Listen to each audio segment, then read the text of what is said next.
আসসালামু আলাইকুম ওরহমতুল্লাহি ওবরাকাতু এবং আপনাদের ওপর আল্লাহর শান্তি, রহমত ও বরকত বর্ষিত হোক। আজকের এই বিশেষ গভীর আলোচনায় স্বাগত জানাচ্ছি। যুদ্ধক্ষেত্র বলতেই তো আমাদের চোখে ভেসে ওঠে তরবারির ঝনঝনানি বা চরম বিশৃঙ্খলার একটা চিত্র, তাই না? একদম তাই। ধুলোবাল্লি আর চারপাশের শত্রুর কথাই প্রথমে মাথায় আসে। হুম কিন্তু একটু ভেবে দেখলে বোঝা যায় মানুষের সবচেয়ে ভয়ঙ্কর যুদ্ধটা আসলে বাইরের শত্রুর সাথে হয় না, হয় নিজেদের ভেতরের দ্বন্দ্বের সাথে। খুব সুন্দর একটা পয়েন্ট তুলে ধরেছেন। আর আজ আমরা যে সূরা আস-সফ নিয়ে বিস্তারিত আলোচনা করব, তার মূলী প্রেক্ষাপাতটাও কিন্তু অনেকটা এমনই। রাইট। এই সূরাটির প্রথম থেকে শেষ আয়াত পর্যন্ত আমরা ধাপে ধাপে বিশ্লেষণ করব। আর আমাদের মূল লক্ষ্যই হচ্ছে প্রতিটি আয়াত থেকে আমাদের বাস্তব জীবনের জন্য কিছু জীবন গঠনমূলক শিক্ষা, মানে যাকে আমরা লাইফ লেসেন্স বলি, সেগুলো বের করে আনা। হ্যাঁ, আর এই সূরাটা মদিনায় অবতীর্ণ হয়েছিল ঠিক উহুদ যুদ্ধের পর, যখন মুসলিম সম্প্রদায় চরম মানসিক টানাপড়েন আর একটা হতাশার মধ্যে দিয়ে যাচ্ছিল। মানে যখন নিজেদের ভেতরেই একটা বিশৃঙ্খলা তৈরি হয়েছিল আর কি। ঠিক। তো এই সূরাটির মূল উদ্দেশ্যই ছিল সেই অভ্যন্তরীণ বিশৃঙ্খলা দূর করে সমাজে আবার একতা আর শৃঙ্খলা ফিরিয়ে আনা।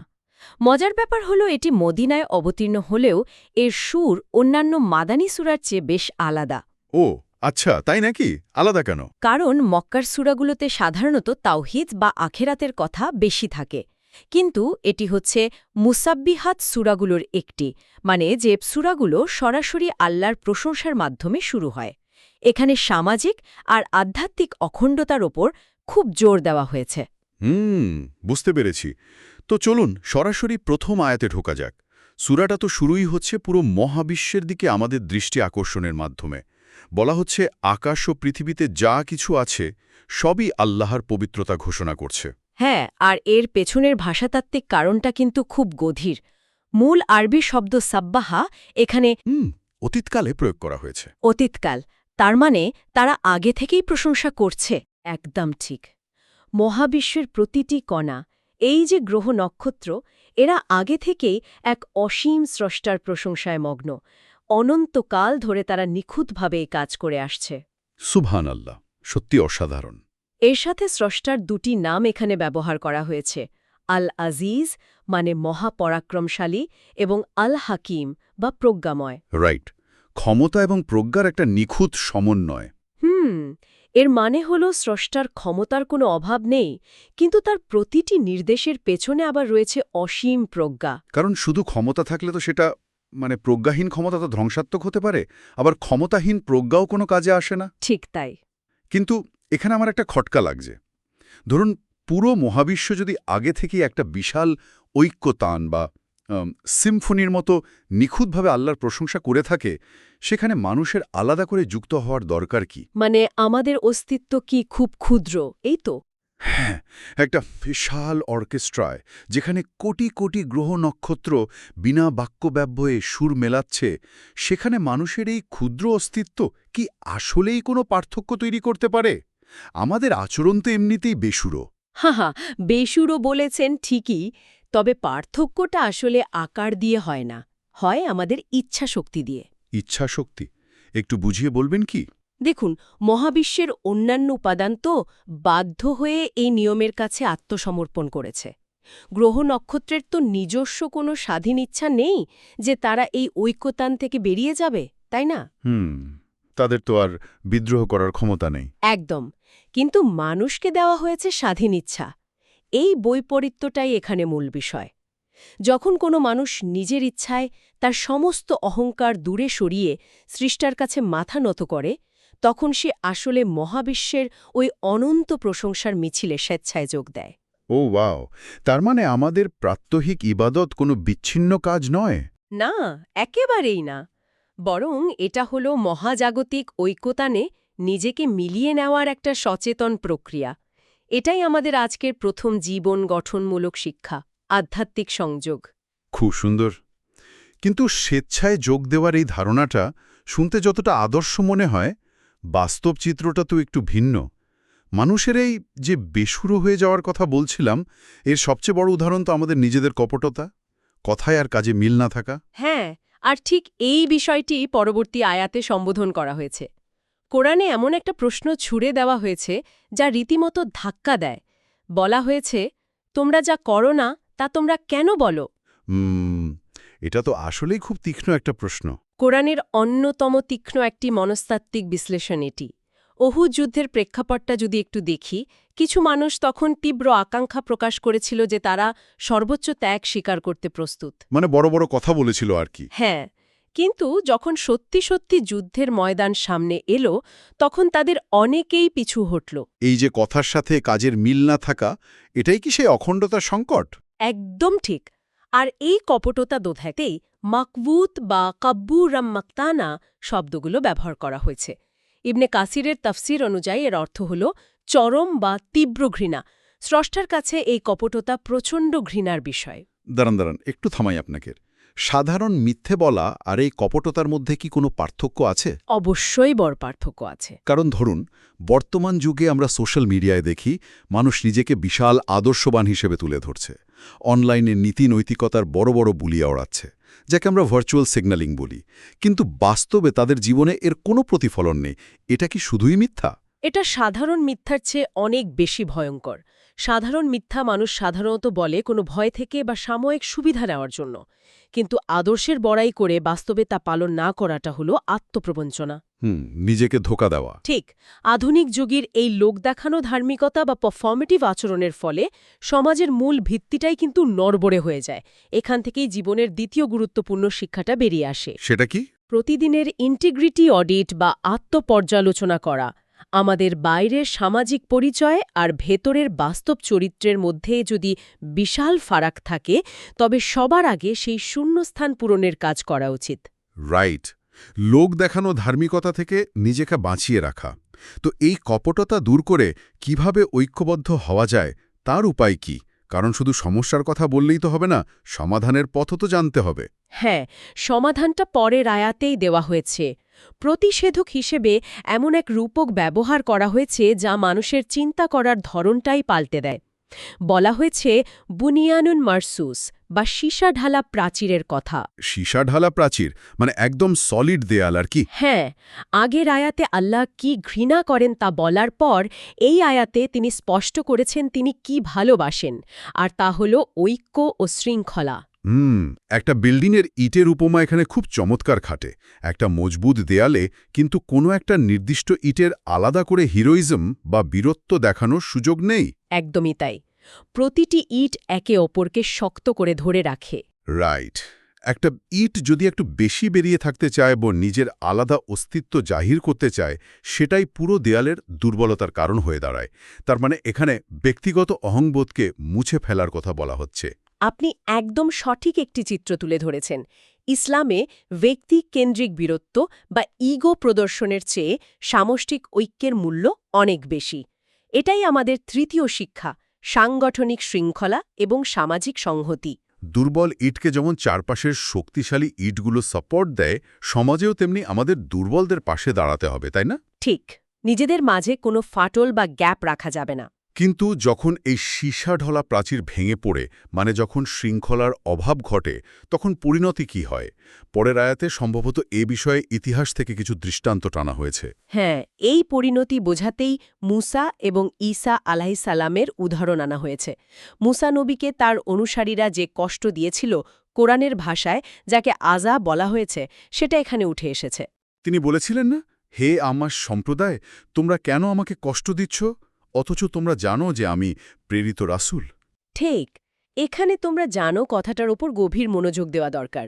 না জেনে ভুল করা এক জিনিস, কিন্তু জেনে বুঝে সত্যকে অস্বীকার করা বা বিদ্রোহ করা সম্পূর্ণ ভিন্ন বিষয়। এর তো নিশ্চয়ই একটা মারাত্মক মনস্তাত্ত্বিক প্রভাব আছে। অবশ্যই। যখন মানুষ বারবার জেনে বুঝে বাঁকা পথ ধরে, তখন তাদের অন্তরে একটি স্থায়ী বিচ্যুতি বা জ্যাগ তৈরি হয়। এটি হল থিওলজি অফ ডেভিয়েশন বা বিচ্যুতির নিয়ম। বিষয়টা আমি এভাবে ভাবতে পারি, ধরুন গাড়ির স্টিয়ারিংয়ে যদি সামান্য একটু সমস্যা থাকে, মানে একটু বাঁকা থাকে, হয়তো শুরুতে সেটা খুব একটা চোখে পড়ে না। শুরুতে মনে হয় ঠিকই তো চলছে। রাইট। কিন্তু সেই গাড়ি নিয়ে যদি হাইওয়েতে দীর্ঘ পথ পাড়ি দেওয়া হয়, তবে ওই সামান্য বিচ্যুতি গাড়িকে মূল রাস্তা থেকে ছিটকে খাদের কিনারায় নিয়ে যেতে পারে। ছোট ছোট পাপ বা কপটতাগুলো কি এভাবে মানুষের মনকে বিকৃত করে দেয়? অসাধারণ একটা উপমা দিয়েছেন, ঠিক তাই।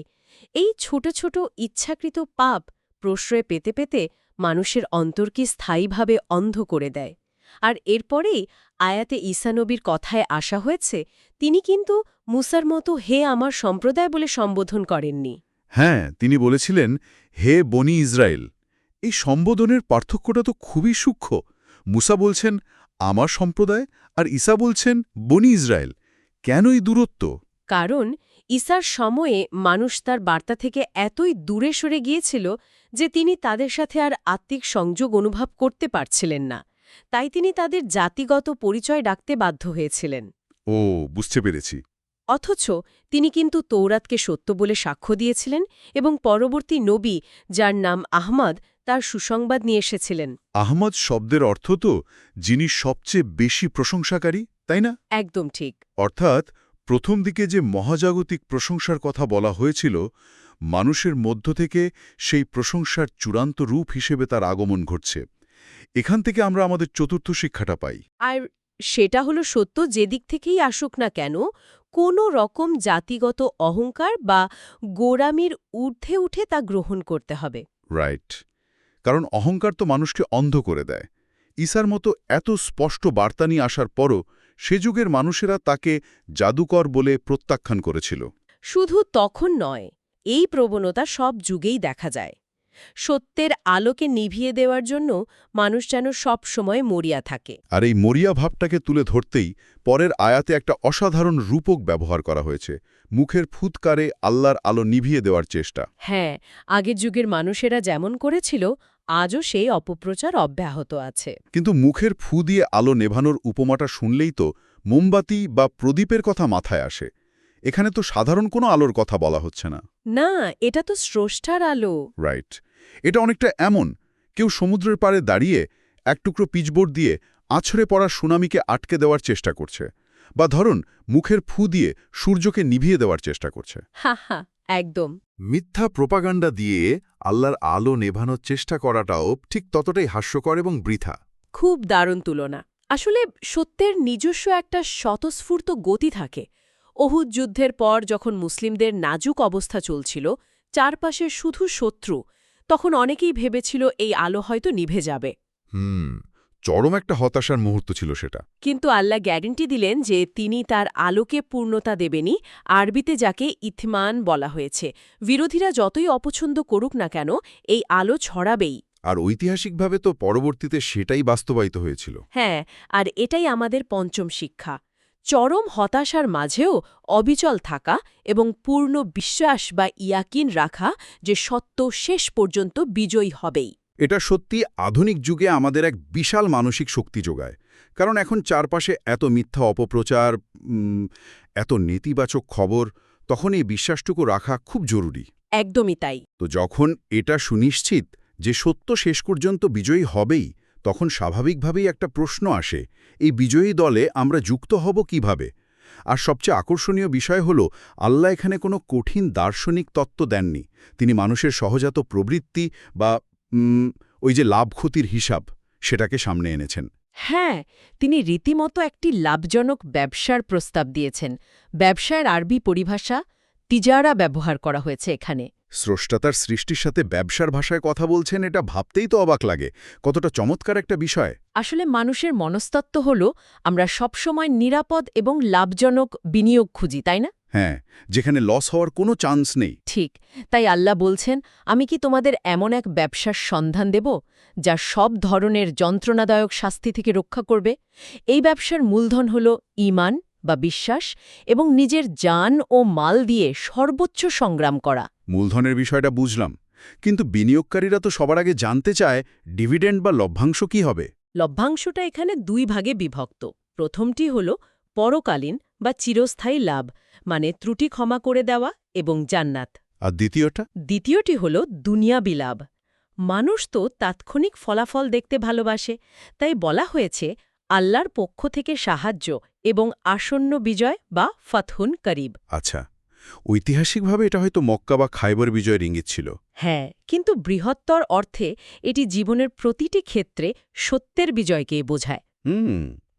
এই বিষয়টা আমাদের ত্যাগের ধারণাকে পুরোপুরি পাল্টে দেয়। কিন্তু আমরা তো মনে করি কাউকে কিছু দান করা বা মহৎ কাজে সময় দেওয়া মানেই হলো কিছু হারানো। ঠিক, পকেট খালি হওয়া মনে করি আমরা। হ্যাঁ, কিন্তু এই ব্যবসায়িক দৃষ্টিকোণ থেকে দেখলে এটা তো কোনো হারানো নয়, বরং দুনিয়ার এই অস্থায়ী অ্যাকাউন্ট থেকে আখিরাতের এক স্থায়ী অ্যাকাউন্টে নিজের সম্পদ আর সময়কে স্থানান্তর করা মাত্র। এটাই হলো আমাদের ষষ্ঠ জীবন গঠনমূলক শিক্ষা, ত্যাগের ধারণাকে নতুন রূপ দেয়া। অসাধারণ। তো আমরা আলোচনার একেবারে শেষ পর্যায়ে চলে এসেছি। এই যে বিশাল ব্যবসায়িক চুক্তির কথা বলা হলো, এই চুক্তিতে যারা সই করবে তাদের পরিচয়টা কেমন হবে? সূরার শেষ অংশে আবার ঈসা আলাইহিস সাল্লামের সেই অনুসারীদের প্রসঙ্গ টানা হয়েছে। বলা হয়েছে, তোমরা আল্লাহর সাহায্যকারী হয়ে যাও। কিন্তু আমার প্রশ্ন হলো, স্রষ্টার কি আসলেই মানুষের সাহায্য প্রয়োজন আছে? তিনি তো অভাবমুক্ত। পুরো মহাবিশ্ব যার আদেশে চলছে, তিনি কেন মানুষকে সাহায্যকারী হওয়ার ডাক দেবেন? খুব সুন্দর একটা প্রশ্ন। না, আল্লাহর কারোর সাহায্যের প্রয়োজন নেই, কিন্তু মানুষকে আনসারুল্লাহ বা আল্লাহর সাহায্যকারী হওয়ার সুযোগ দেওয়াটা আসলে মানুষের জন্যই এক চরম সম্মানের বিষয়। মানে আমাদেরকে এই প্রক্রিয়ায় যুক্ত করে সম্মানিত করা হচ্ছে। ঠিক, আর এই অনুসারীদের বোঝাতে হাওয়ারিউন শব্দের ব্যবহার করা হয়েছে। এই শব্দটার অর্থ কি? এর মূল অর্থ হল যাদের অন্তর অত্যন্ত শুভ্র, খাঁটি বা পরিষ্কার। মানে যাদের ভেতর আর বাইরের মধ্যে কোনো কপটতা নেই? একদম। যখন ঈসা নবীকে সমাজের প্রতিষ্ঠিত শ্রেণীরা প্রত্যাখ্যান করল, তখন তিনি দাগ দিয়েছিলেন, কে আছে আল্লাহর পথে আমার সাহায্যকারী? আর তখন এই হাওয়ারিয়নরাই তাৎক্ষণিক সাড়া দিয়েছিল। হ্যাঁ, তারা কোনো পার্থিব লাভের হিসাব না কষেই বলেছিল, আমরাই আল্লাহর সাহায্যকারী। নির্যাতিত সংখ্যালঘু হওয়া সত্ত্বেও তারাই কিন্তু শেষ পর্যন্ত চূড়ান্ত বিজয় লাভ করেছিল। তার মানে আমাদের প্রাথমিক পরিচয় কোনো নির্দিষ্ট পেশা বা জাতির অংশ হওয়া নয়, বরং আমরা হলাম আনসারুল্লাহ, আর সত্যের পথে সংখ্যালঘু হলেও শেষ পর্যন্ত বিজয় সুনিশ্চিত। এটাই আমাদের সপ্তম এবং শেষ শিক্ষা। একদম নিখুঁতভাবে সারমর্ম টেনেছেন। পুরো সূরাটার যদি এক কথায় উপসংহার টানি, তাহলে বিষয়টা দাঁড়ায় আমাদের কথার সাথে কাজের মিল রাখতে হবে, ভেতরের সত্যকে বাইরের জীবনে প্রয়োগ করতে হবে। আর ওই যে ব্যক্তিগত আমিত্বকে দলের শৃঙ্খলায় বিলীন করে সীসা ঢালা প্রাচীরের মতো মজবুত হতে হবে। আজ আমরা অনেক গভীরে গিয়ে বিষয়গুলো বিশ্লেষণ করার চেষ্টা করেছি। তবে শেষ করার আগে আমি শ্রোতাদের জন্য একটা গভীর ভাবনার বিষয় রেখে যেতে চাই। একটু শান্ত হয়ে চিন্তা করে দেখুন, আমরা হয়তো নিজেদের অজান্তেই সমাজ বা সোশ্যাল মিডিয়াতে বড় বড় কথার এমন সব চেকসই করছি, যা আমাদের ব্যক্তিগত আমল দিয়ে ক্যাশ করা আদৌ সম্ভব নয়। খুব চিন্তার একটা বিষয়। এই ছোট্ট একটি অসামঞ্জস্যতা কিভাবে আমাদের চারপাশের পুরো সীসাডাওয়া প্রাচীর বা সমাজকে ভেতর থেকে দুর্বল করে দিচ্ছে, এই প্রশ্নটা একটু ভাববেন। আসলেই আমাদের সবার আত্মপর্যালোচনা করা প্রয়োজন। জাজাকাল্লাহু খাইর, অর্থাৎ আল্লাহ আপনাকে উত্তম প্রতিদান দিন বলে আমাদের কথা শোনার জন্য, আপনার মূল্যবান সময় ব্যয় করার জন্য আজ এখানেই বিদায় নিচ্ছি।